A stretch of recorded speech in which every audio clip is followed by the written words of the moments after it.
All right, we're going to do a system of equations using your calculator. And this one you really need to use your calculator for because you have an absolute value sign. You want to see what values of only x, because they only have an x in them, are going to make both of them true. So the first thing that we're going to do is you're going to put it into your calculator. Make sure that you put the negative sign as opposed to a subtraction sign in your f of x formula. And then just graph it. You don't want to look at it on your table because, again, they're going to be decimals. And the way that you know they're going to be decimals is because this is giving you a little bit of a hint. It's telling you to round it to the hundredths position. So we're going to look for one that's right here. We're going to look for one that's right there. And we're going to look for one that's right there. So we need to come up with 3 answers by the time we're finished. So let's go back to the calculator. Let the calculator do the work. You're going to do your second calc or second trace. I always think of it by letting the calculator calculate my answer. And there's my intersections. I am going to go to my first curve, and my first curve is the absolute value curve. So I just move down to the left-hand side of the intersection and hit enter. Then I want to move it so that it's on the second curve, and I don't know if you can see it blinking, but it's just on that line going down below. And I'm going to hit enter. The next time around, I'm just going to let it guess. And here's the first answer. The first answer is negative 0.7239565. We don't care about the x or the y value. We only care about the x. So if I round that one to the hundredths position, it's going to be a negative 7.2.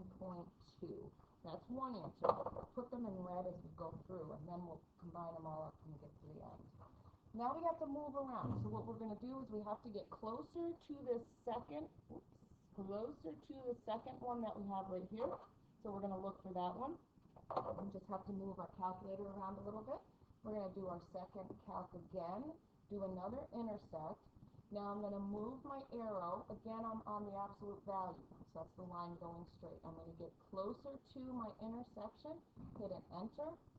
Then I'm just going to move him, down just a little bit, because now I'm on the second curve, and it tells me I'm on the problem. I'm going to hit enter, I'm going to guess it, and here's my next value.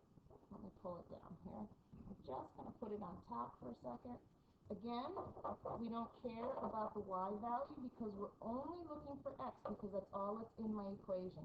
In this case, we now have 0.850. We don't need to round up, so it's 0.85. That's my second one. Let me underline that with red. And then we're on to the third one. Third one says the same thing. We're going to do second calc. A little tedious, but we can get them all very carefully and very quickly. I'm going to absolute value curve. I'm going to move my arrow up, just using my right and left arrows. And we're just going to keep going. We're close to that intersection. That's pretty easy. It's by itself. And then I can't really see where this is, so I'm going to just move it down. There it is. My second curve. And let's see if we can guess. There's the intersection. So with this one, now we have an intersection of point, again, omit the y.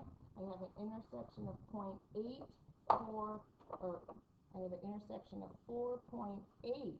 4.8, well, I have to use the 0 because it says the hundredth, so I have to show the hundredth position no matter what, even if it's a 0.